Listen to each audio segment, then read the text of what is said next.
What is up? I need my mic. It was on the other side. It was like, I got to get my head in the game. I don't even have my mic in the game. There we go. What is up, Los Angeles? Welcome back to the Rams Skinny on the LAFB network. We're going to talk midseason awards. We're kind of right in the middle of it and a good spot to do so. We wanted to take some time to, give some flowers out to these players. We spent a lot of time criticizing, as you guys know, but we love this team. We love these players. So we're just going to give out some midseason awards, some ones you guys have heard of before, like MVP, Offensive Player of the Year, Rookie of the Year, things like that. Something you've never even heard of before, like worst preseason hype. But to help me do that, my co-host back with me. It's not a bye week for us. We took yesterday off, but back at it. Erin Coscarelli, how we doing today? I love that. You know what? We're just playing by our own rules here. And one of the things that's so funny is when we watch something on TV, we watch a player, we're like, come on, how'd you make that? Like we literally think we could suit up and do a better job. So it's nice. I agree with you. Let's hand out some awards, some flowers, because let's be honest, people, we can't do any of that. Sorry, period, the end. Or as the kids say, full stop. But yeah, I love this. I think it's so fun. We did take yesterday off.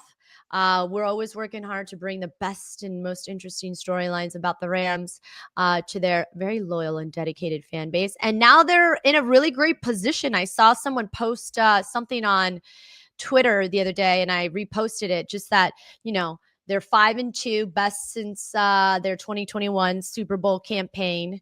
They've got 2 picks in the first round next year. Some serious, nice, good salary cap situation. And who knows what happens this season. But right now they're looking real good. So. Yeah. I mean, the award that everybody wants is the Super Bowl. And it seems like they are among the favorites right now. Added Roger McCreary today. We got a whole video up on that trade exclusively. Tutu Atwell hit the injured reserve today, so that's an interesting storyline that we got to do some digging on that one. But before we get into these awards, let's talk about our sponsor all year long, Sleeper Fantasy. I hope you're not tired of me talking about it, but you got to sign up. If you sign up enough, we'll just cancel the deal.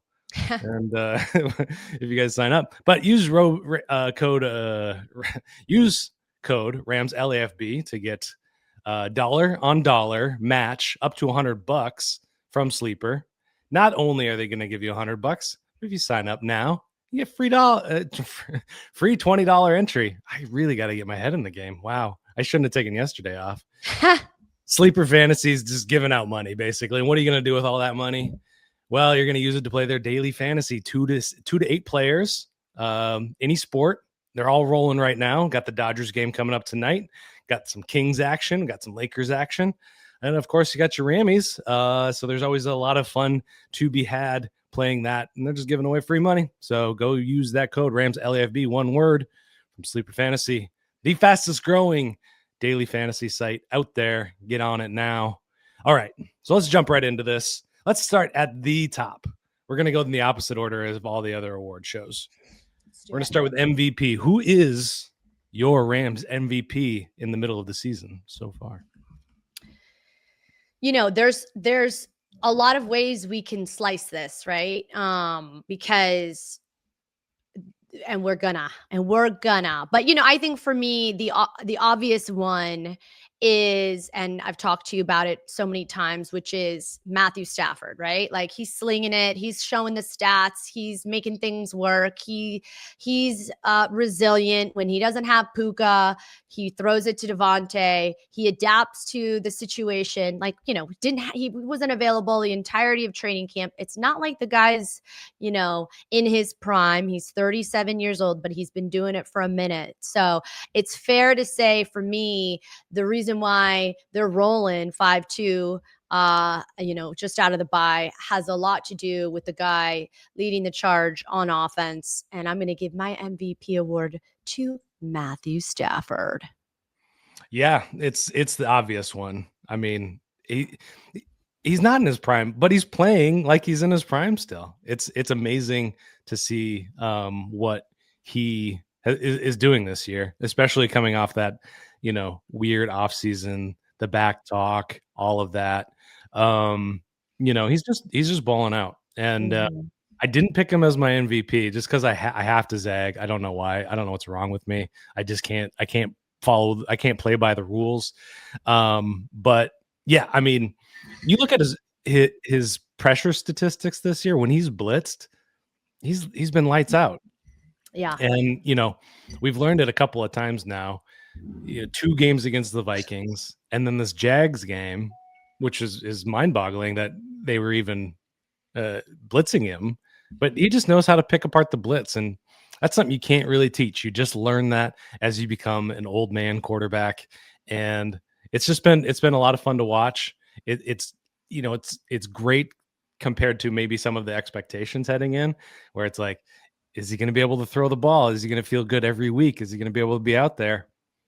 No problem so far. You actually had a fantastic video on Instagram that I saw a couple of days ago about Stafford being number 5 in the MVP ranking for the Bet Online or FanDuel or something like that. So yeah, can you rattle off any of those stats? Do you remember? Yeah, well, and it's great is if you go check it out, Kelly Stafford. Kelly Stafford got in on the mix because one of the things that I had said is not a joke, but it is true. He's a no-look sensei. That's the other thing that he does. He finds the ability to adapt to any type of adversity, much like obviously his head coach, where if he needs to throw it in a tight window, get it to Puka, or even his long ball. It's like he's just a perfect pocket passer where, like you said, he evades the pressure. I want to say, was it 18 touchdowns to 2 interceptions? And at the time, I think he was leading the league in that stat. And, just the fact that he didn't have a lot of time to get acquainted with young guys.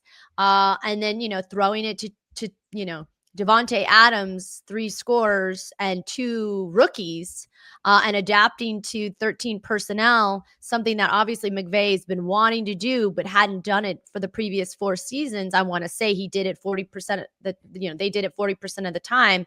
To me, just speaks volumes about how important Stafford is obviously to the cohesion of that offense, whether his number 1 guy is in it or not. My question for you is, who's your MVP, since you don't like to play by the rules? We clearly know. I went with Puka Nacua. And, obviously the quarterback is always going to be the most important player on the team. But, I mean, it's hard to argue that Nacua isn't the second most important player on this team. I mean, when he was healthy, just on pace to destroy all sorts of records, including Calvin Johnson's.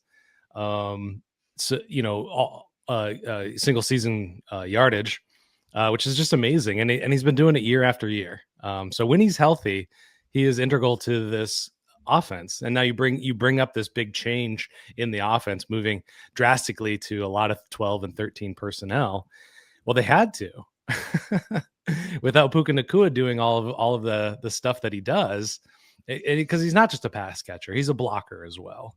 And a spectacular one in addition to that. With Cooper Kupp coming off the team, he's moving into a more of a leadership role. And I don't think that's something that comes exactly naturally to him. I don't think he just wants to seize it, but he's stepping into that role for the Rams this year, and really becoming a true leader on this team as well. So becoming even more important. And he's going to be a part of this transition at some point in the next 1 or 2 years, when Stafford leaves the team and a young quarterback maybe comes in. He's going to be the elder statesman at the time. He's going to be the one that knows the offense the best. So truly the most valuable player to me this year, with Stafford taking the honors of Offensive Player of the Year.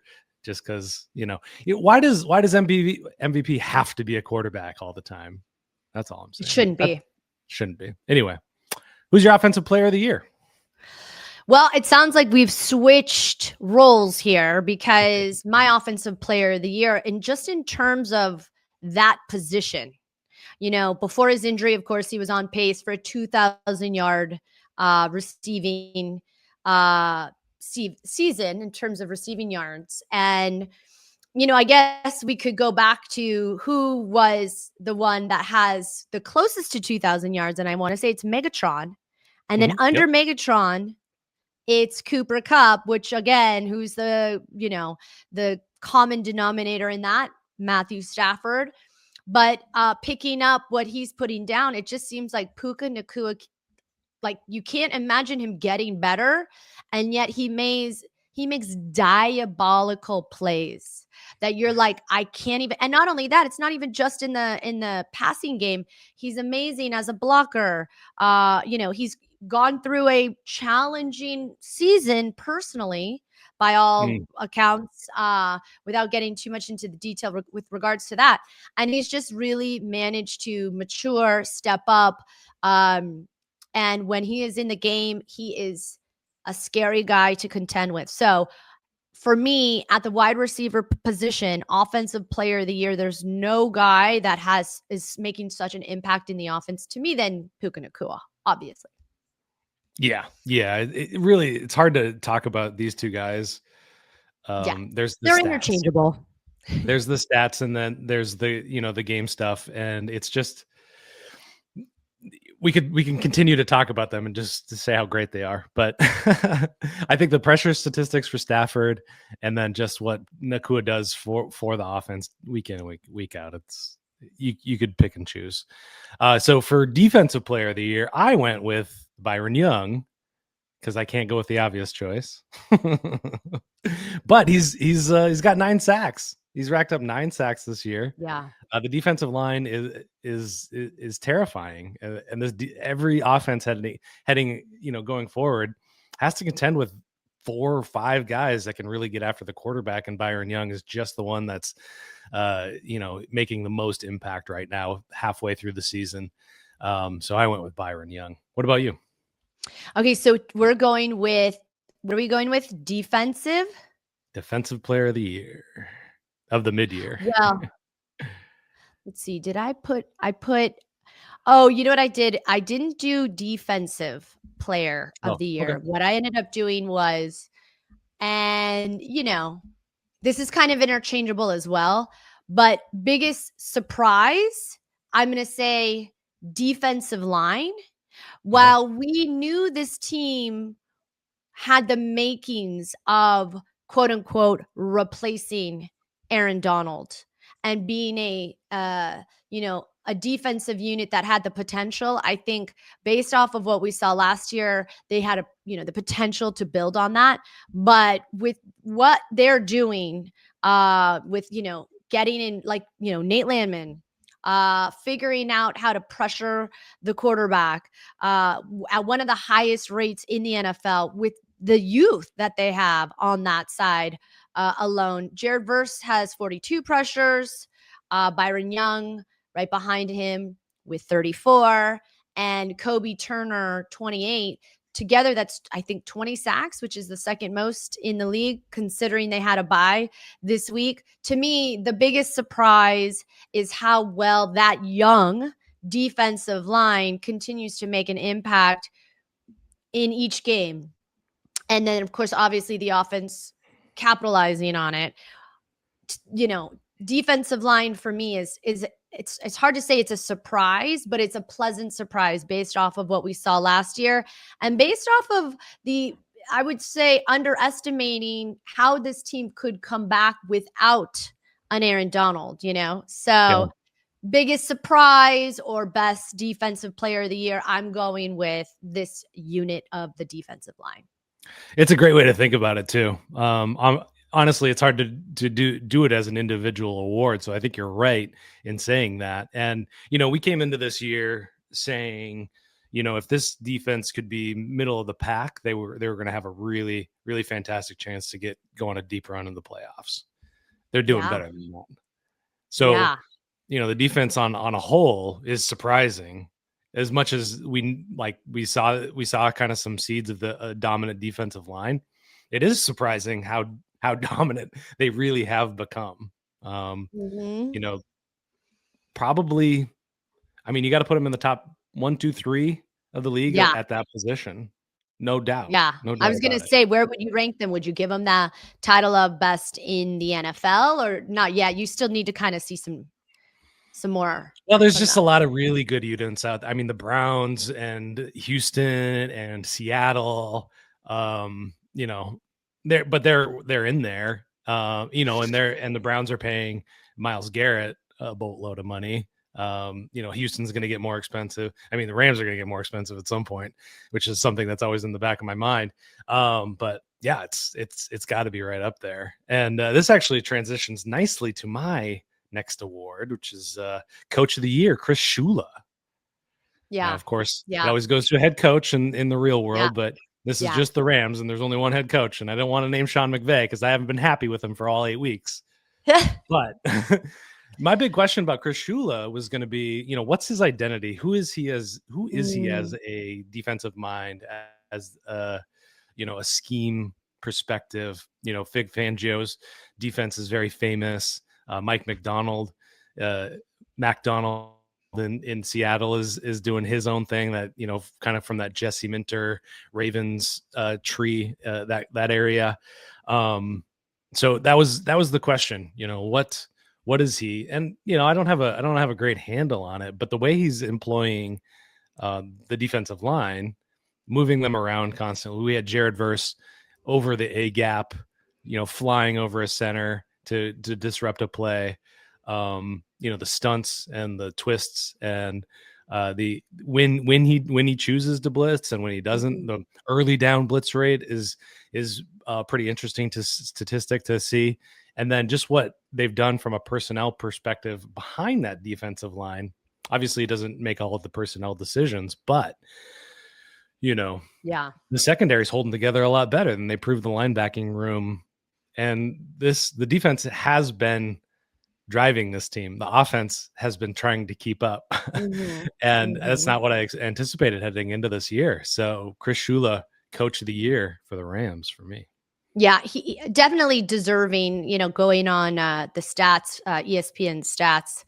I don't know if you're surprised to learn this, but behind Houston, the Rams are second in points allowed at 16.7, right? So what it feels like Chris Shula has done, the defensive coordinator for the Rams, is like in part of, you know, bend, don't break. I feel like he is so smart. And, you know, it's only a matter of time between him and the offensive coordinator that are going to get, you know, unfortunately, taken away from McVay's coaching staff yet again, because he, just like you said, he deserves it, based off of the hole that was left by Aaron Donald last year. He, you know, was appointed the defensive coordinator. He got a promotion last year. So it was like a new position for him. And I think one of the things that Chris Shula is very good at, which the entirety of that young Rams coaching tree in LA does a very good job. They're clever. They're smart. You know, and that's why it leans into my Coach of the Year, which I talk about Sean McVay way too much. So I'm going to Mike LaFleur, who I feel like is also going to get picked up as an NFL head coach should he want to leave shortly. Just because, again, I know McVay leads the way, but, you know, he had his offensive coordinator call some plays. Obviously, in the preseason, he was doing a lot of that.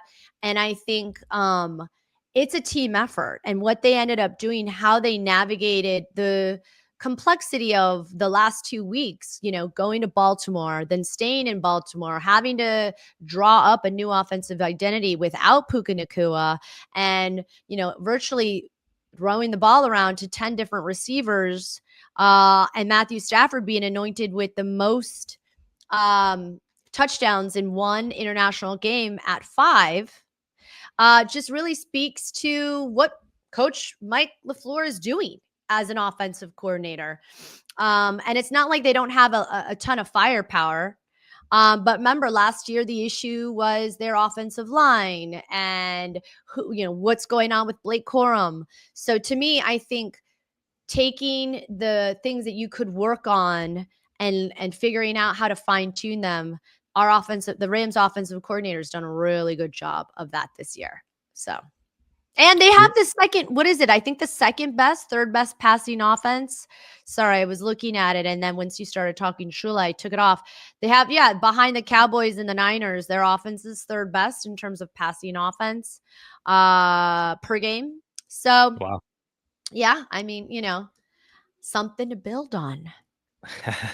Yeah, absolutely. I think this is a great call out. And he doesn't get enough credit because he is behind Sean McVay, who is the play caller. And,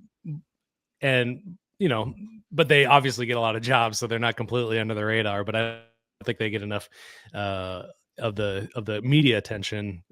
All of the guys that have served as Rams offensive coordinator, including LaFleur, and what he's done with the running game in his short time here has been revolutionary for the team. And, even just the idea that at training camp, I don't remember seeing them roll out any 13 personnel. We saw some 12, but no 13, to just keep that under wraps, pull it out and the offense looked great. And that's a lot of coaching. Those guys knew what they had to do. And that's on the coaches to communicate that. And a lot of that falls on LaFleur. So yeah, it's great. What's your next award? Let's see. Oh, well, I'm going with most improved here because I think you can take a look at what they didn't do well last year and what we saw this year. And this kind of almost has a little bit of an asterisk, but I will say their run defense has certainly improved. And we'll just talk about that week 3 game. And I know it's kind of hard to talk about because, they ended up shutting down Saquon Barkley 46 yards, rendering him virtually useless in the run game. But then, we can't really say that without talking about what their passing game did to the Rams defense in Philadelphia. But I think heading into week 3, that was the big point of contention, was how are they going to slow down Saquon Barkley? They're leading the league in defensive EPA, 4th in overall efficiency. And they've done a very good job at shutting down the explosive runs, right? So to me, I would say if I'm going to give an award of most improved, I think one of the big things that you can, clap your hands for is that was an eyesore last year, and they managed to figure out how to shut down the most threatening runner in the NFL, which was Saquon Barkley. So, yeah. I mean, that was the bane of our existence last year. I mean, they just could not stop it, and especially Saquon Barkley in those 2 games. That was just embarrassing, to be frank. And I'm glad they brought in Puka Nacua to help smooth that out and whatnot. So, I mean, again, the defense leading the way, leading this team. It's incredible. It's incredible to see. My next one, I don't have that category, but I'm going to call it the biggest stunner award. I didn't see this coming. I was very skeptical on this guy. I was not fair to him, but Nate Landman has been a revelation on this team. Just from the impact plays, the big impact plays, week 1, Houston Texans, forced fumble, saves the game. They were running the ball really effectively in that game, and he made them pay at near the goal line on that drive, punched that out. 17. Now he's the Rams leading tackler, single game tackler, 17 tackles in 1 game. That's the record for the Rams now. Pretty good in coverage, solid tackler, among starting linebackers. He is between Bobby Wagner and the guy on Philadelphia. They just drafted him. I forgot his name just now. That first round pick.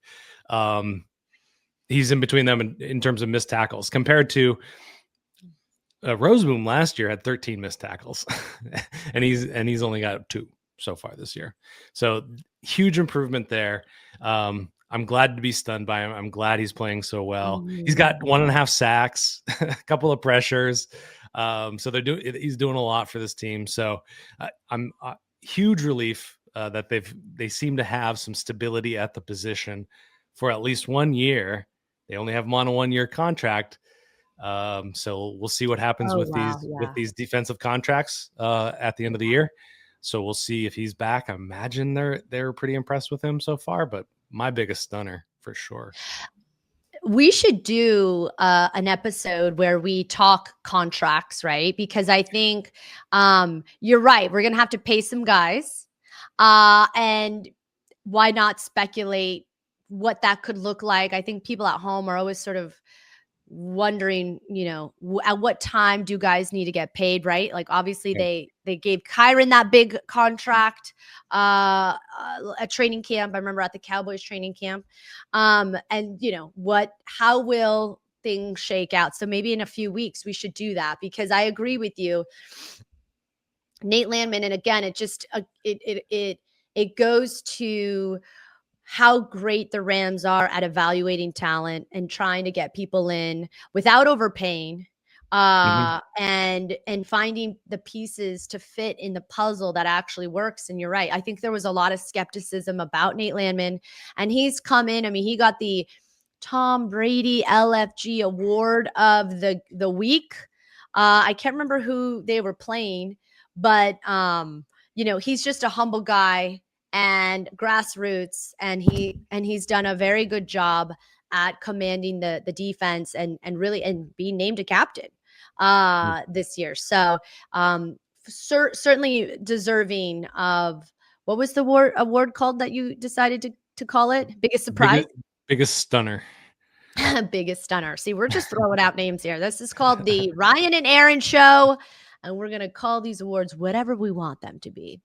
Okay, so I said most improved run defense. Oh, needs some work.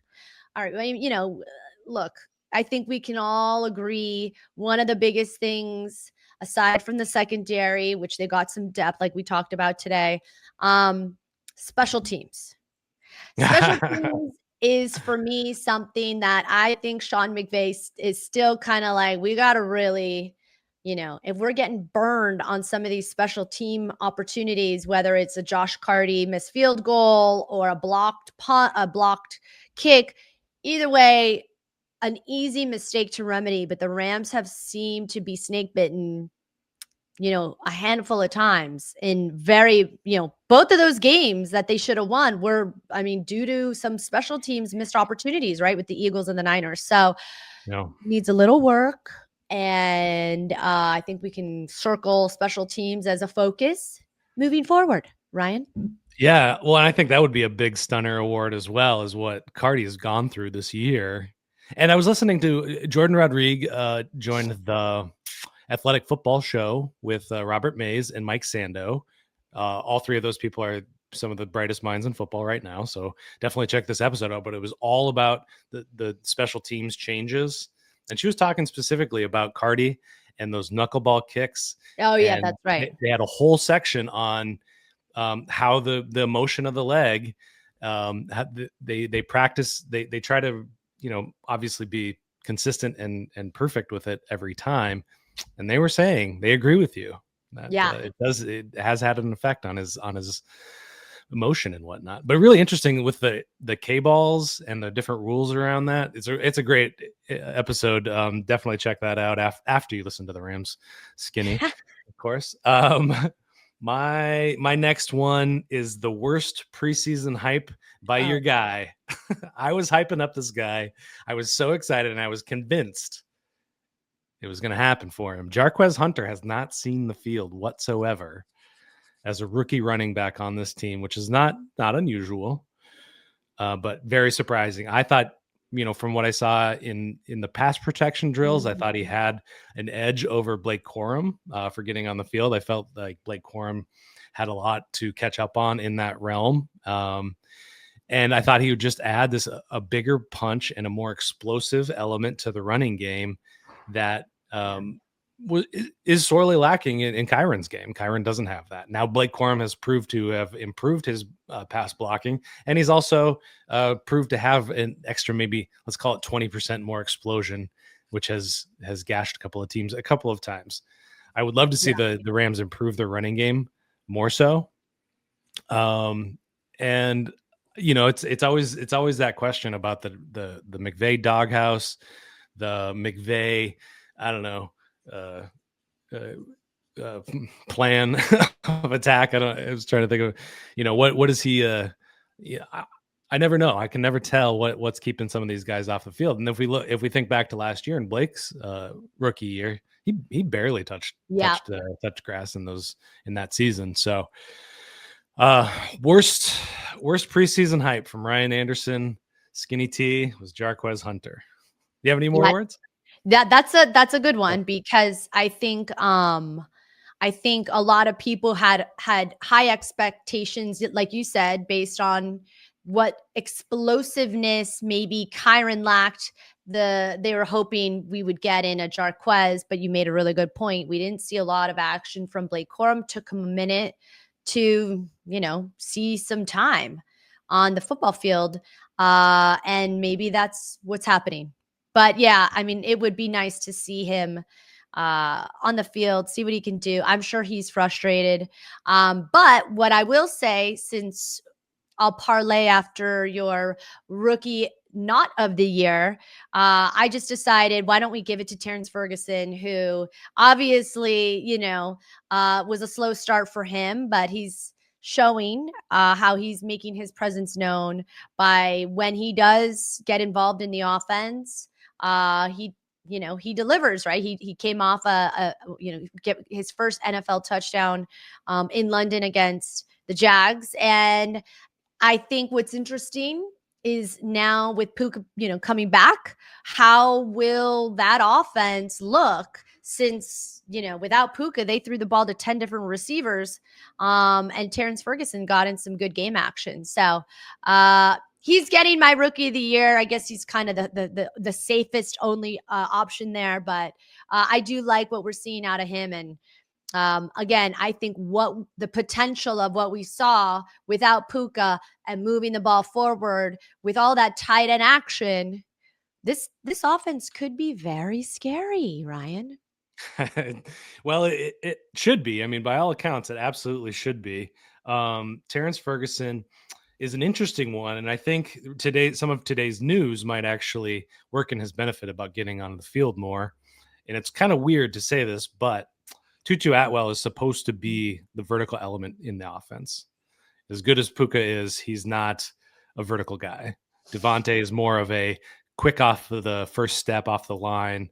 But Terrence Ferguson has vertical ability. Now he's not as fast as Tutu, obviously, and he's going to be playing on the inside, going along the seam. So with Tutu Atwell hitting IR, that might be the door that opens, because they're going to have to.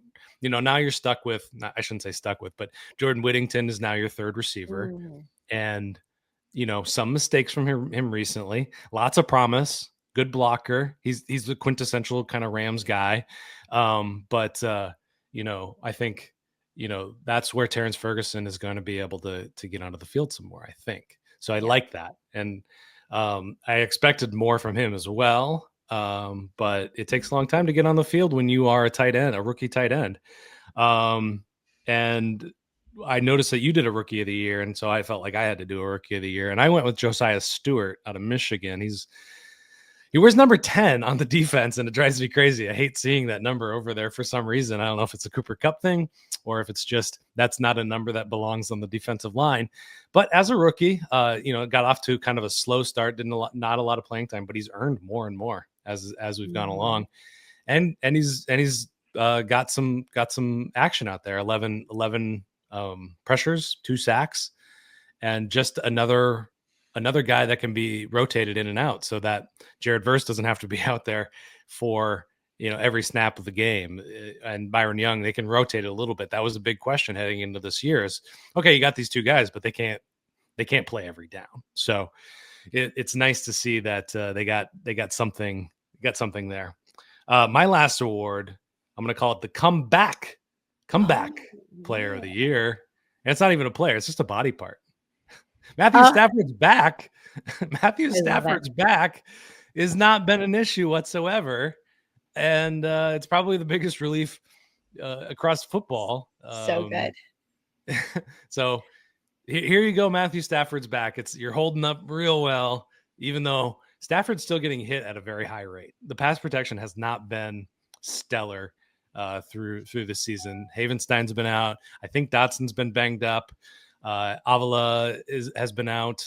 So, a lot of rotation there against their will. But, all off season, go look at our previous shows heading into the year. Every show we talked about Stafford's back. Is he going to be able to hold up? And as a midseason award, you've done a good job. It's the comeback season of the award of the season. I love it because I agree. It should have its own Instagram handle at this point because of how much hype it got. And somehow I guess maybe we could do my comeback player of the year could go to Reggie Scott, who is the sports medicine doctor for the Rams, who's very dialed in and make sure his guys are taken care of. But Matthew Stafford's back, deserves an Instagram handle and an award because it's held up. Fingers crossed and knock on wood. Let's hope it maintains. Yeah, I like to tell fans, go look at pictures of Reggie Scott. Memorize his face, memorize what he looks like. And then when you see him on the sidelines talking to a player, just make a mental note of that and be like, okay, he's got. I mean, all these guys are hurt at some level already this year. So, but when you see Reggie Scott out there, he's a good looking guy, nice bald head. But just pay attention. That's an insider tip right there. There you go. Pro tip. So that's it. I should ask, do you have anything else? I'm done. I'm done. Right. I feel real good about this episode. And I say we keep this trend going and we do more of these shows, but maybe have people tell us who they think their midseason award should be. Yeah, absolutely. Is there somebody we did not recognize? Is there somebody that we recognized too much, gave too much credit to? But you guys have been great lately. We have our viewership has been through the roof lately. So I appreciate you guys locking in with us throughout this season. Stick with us. We're going to be trying to do more video content, actually, maybe daily, at least five episodes, mini series and whatnot. So keep it tuned. And if you're not yet, subscribe. Then you'll be aware of every time we drop an episode. We'll have the live shows as well after every game, before and after every game. So get on those. And we have a good time. Thanks for tuning in. This has been the Rams Skinny. Talk to you next time.